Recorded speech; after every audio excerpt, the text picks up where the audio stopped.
Bonjour à tous et bienvenue dans cette courte vidéo sur mes prédictions pour l'Euro 2020 qui commence ce vendredi.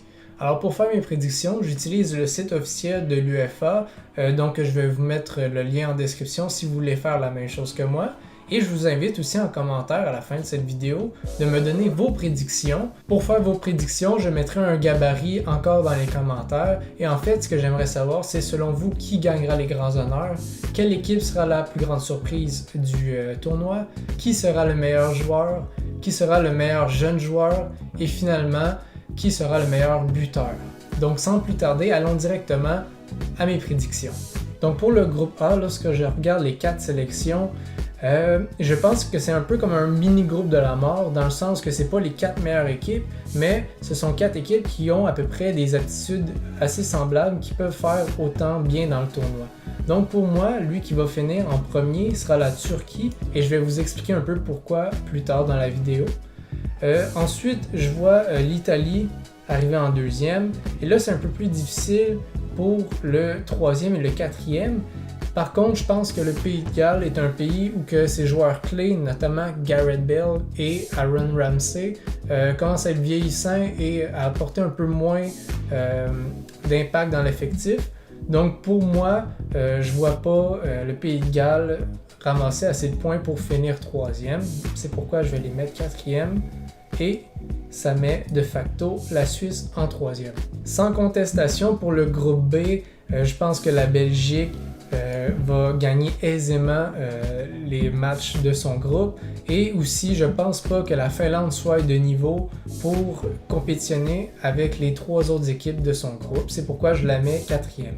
Là où c'est un peu plus difficile, c'est avec la deuxième et la troisième position entre la Russie et la Belgique. Par contre, je pense que la base de l'équipe du Danemark, notamment avec Christian Eriksen, Yusuf Poulsen et la défense centrale de Simon Kjær et de Andreas Christensen, sans oublier le gardien Kasper Schmeichel, je pense que c'est une équipe assez supérieure à la Russie. Donc pour moi, le Danemark va finir deuxième et la Russie en troisième. Ensuite, pour le groupe C, ce qui est selon moi le groupe le moins intéressant, sans controverse encore une fois, je pense que le Pays-Bas devrait gagner aisément son groupe. Et l'Autriche aussi, avec plusieurs joueurs dans son effectif qui jouent en Bundesliga présentement. Donc je pense que c'est 2 équipes qui risquent pas d'avoir de difficultés avec leur groupe.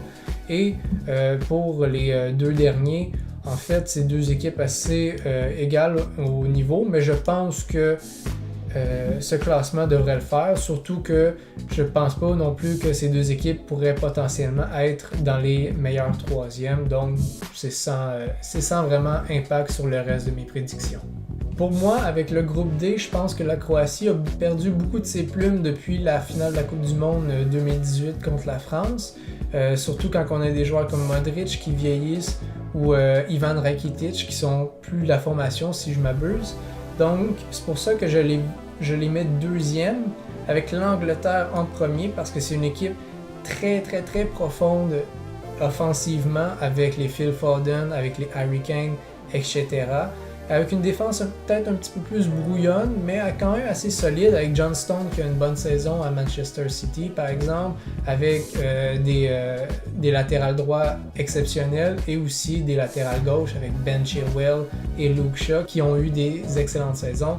Donc pour moi, l'Angleterre devrait facilement, peut-être pas facilement, mais devrait au moins finir premier ou deuxième, mais je vais les mettre deuxième dans ma prédiction.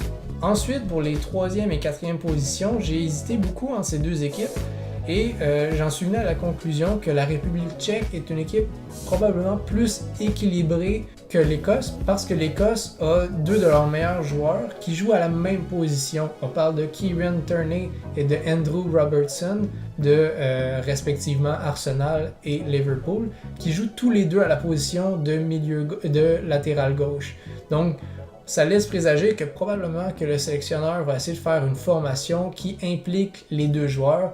Donc, mais par contre, je pense que l'équipe n'est pas assez balancée à cause de ça. Et lorsqu'on regarde la République tchèque avec la filiale de West Ham, de Koufal à la défense centrale et de Thomas Souček, qui est selon moi un des meilleurs milieux de la première ligue cette année, je pense que c'est une équipe beaucoup plus équilibrée.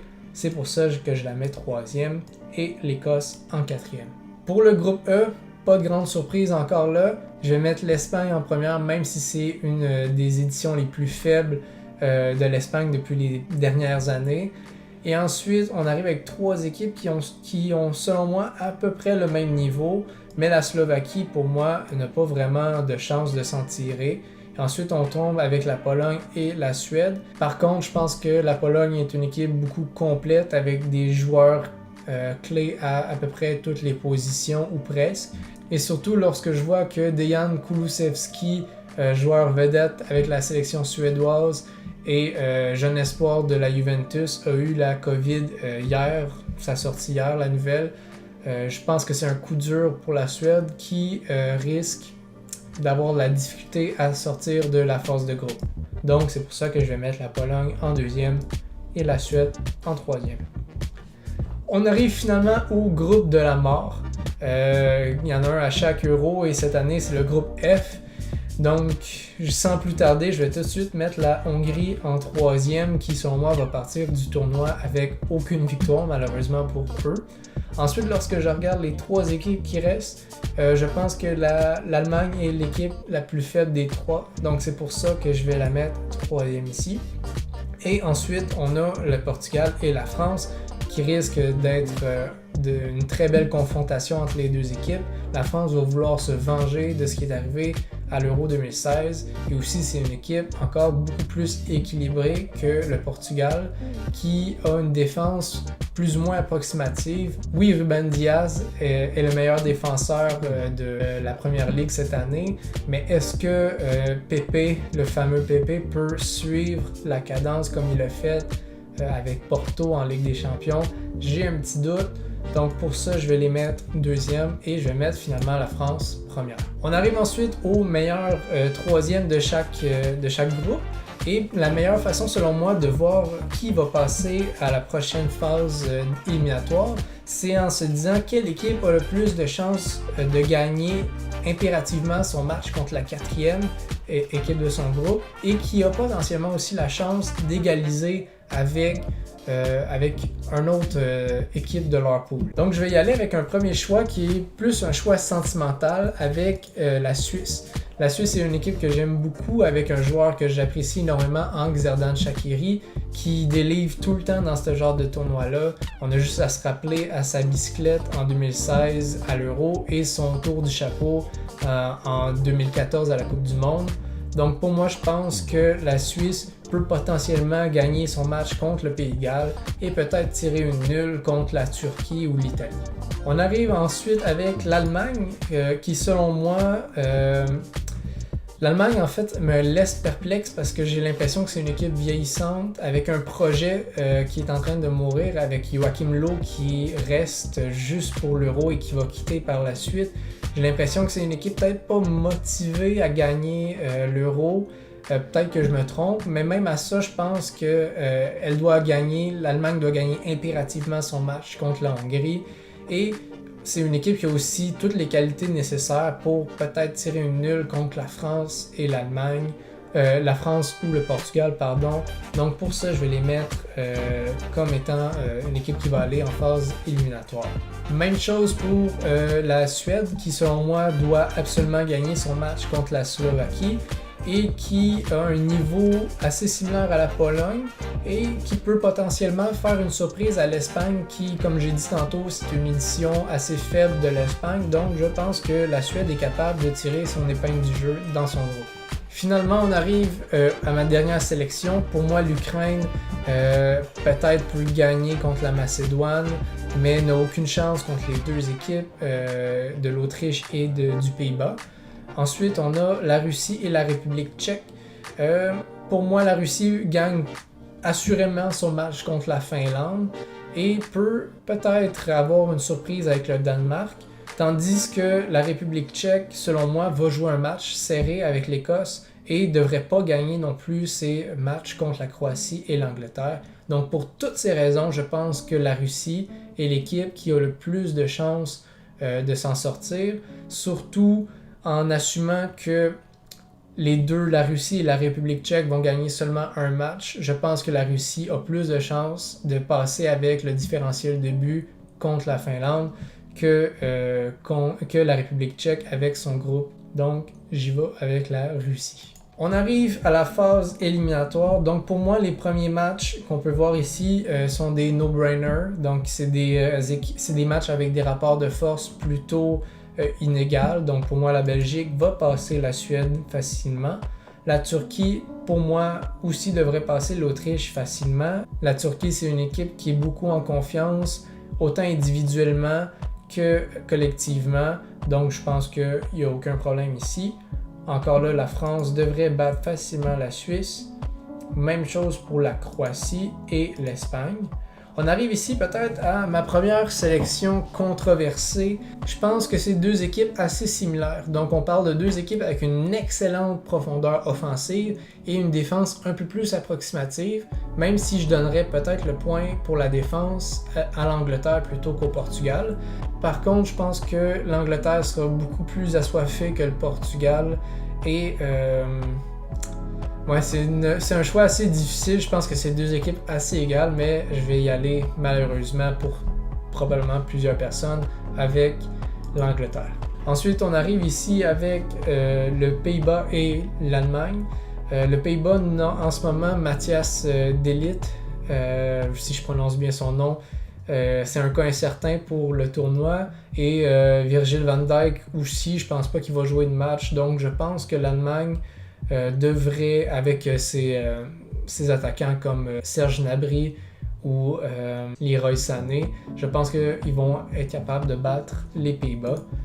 Et finalement, Italie-Danemark, peut-être qu'on pourrait avoir une surprise ici. Le Danemark est quand même une bonne formation, mais les surprises, c'est tout le temps difficile à prédire, donc je vais y aller avec l'Italie. On arrive au quart de finale et je vais faire mon deuxième choix controversé. Je vais vous expliquer pourquoi, selon moi, la Turquie va passer la Belgique. Parce que c'est une équipe, comme j'ai dit auparavant, avec beaucoup de confiance, qui va rentrer dans le tournoi avec beaucoup de confiance, autant collectivement que individuellement. On parle de plusieurs joueurs qui ont eu de très bonnes saisons. On a juste à penser à la filiale, là, les trois Turcs du LOSC de Lille. On a juste à penser à Yilmaz, à Çelik ou à Yashizi, mon Turc qui n'est pas très bon, désolé, qui vient juste de gagner la Ligue 1 avec le LOSC. Et on a juste à penser aussi à Hakan Çalhanoğlu, qui a une très bonne saison avec l'AC Milan. Et aussi collectivement parce que c'est une équipe qui a eu beaucoup de succès dans les dernières années. Ils ont fini deuxième de leur groupe dans la phase de qualification pour l'Euro, notamment en battant la France une fois et en l'égalisant une fois contre la France. Donc je pense que c'est une équipe qui va arriver avec beaucoup plus de confiance que la Belgique, qui, elle, va arriver un peu avec un démon, va arriver un peu avec le stress de performance parce qu'ils se sont fait battre en 2016 par le Pays de Galles. Donc je pense que l'histoire de 2016 va encore se répéter, surtout quand on voit que Eden Hazard n'est pas en forme, mais vraiment moins en forme qu'il était en 2016. Donc pour toutes ces raisons, je pense que la Turquie devrait battre la Belgique et répéter un peu l'histoire de 2016 pour la Belgique. On arrive à la confrontation France-Croatie. La France a battu une Croatie vraiment meilleure avec plus de qualité en 2018 et la France ne s'est pas affaiblie depuis ce temps-là, donc je pense que la France devrait passer facilement. Ici, un peu le même principe, l'Espagne est une bonne équipe mais beaucoup inférieure à ce qu'on a vu auparavant. L'Angleterre est au contraire une équipe qui s'est vraiment améliorée par rapport aux dernières années. Donc, j'ai cliqué sur l'Espagne, mais finalement, je prends l'Angleterre pour gagner cette confrontation. Et l'Allemagne-Italie, ça va être un match serré d'après moi, mais la défense de l'Italie me fait vraiment peur. On parle de Bonucci et Chiellini, qui n'ont pas eu des excellentes saisons à la Juventus cette année, qui sont vieillissants. On parle aussi de Alessandro Florenzi qui, selon moi, a été un peu décevant avec le PSG. Et on a aussi le défenseur gauche, je pense que c'est de la Roma Skorupski ou quelque chose du genre, qui a eu une bonne saison, mais j'ai de la misère à penser que l'Italie pourrait contenir l'Allemagne. Pour ça, je vais y aller avec l'Allemagne, même si le projet de l'Allemagne me convainc pas. Je pense qu'elle devrait aussi passer contre l'Italie. On arrive aux demi-finales. Je crois que le parcours Cendrillon de la Turquie devrait se terminer, même si j'ai dit que la Turquie a battu une fois la France et a égalisé une fois avec. J'ai la misère à voir que le scénario pourrait se répéter, surtout que la France va sentir que le but est proche, donc va jouer avec une énergie supplémentaire. Même chose pour la Turquie, mais la France a beaucoup plus les qualités techniques sur le terrain, donc pour moi, elle devrait gagner ce match-là. Et encore parcours Cendrillon, si on peut dire, avec l'Allemagne qui normalement devrait pas se rendre là, mais avec le parcours qu'elle aurait avec des clubs peut-être un peu plus prenables. Donc je pense pas qu'ils vont passer l'Angleterre, qui devrait aussi être rendue assez forte à ce niveau-là, devrait avoir gagné beaucoup en confiance. Surtout si elle a battu le Portugal, l'Angleterre va avoir le sentiment qu'elle peut battre n'importe qui. On arrive avec la finale, un match selon moi très intéressant. Peut-être pas beaucoup de buts, même si c'est deux puissances offensives. On sait que les finales de Coupe européenne ou de Ligue des Champions sont souvent des matchs sans beaucoup de buts parce que les équipes ne veulent pas se compromettre. Pour ça, je pense que la France devrait gagner contre l'Angleterre. Non pas sans laisser des plumes, ça va être un match très intense selon moi. Je pense que ça peut être un match aussi qui peut aller autant des deux bords. On pensait la même chose probablement avec la France en 2016. Tout le monde pensait qu'elle allait gagner l'Euro sur son territoire. Finalement, c'est le Portugal qui a gagné. Peut-être que le même scénario pourrait se reproduire cette année en 2020, en 2021 en fait.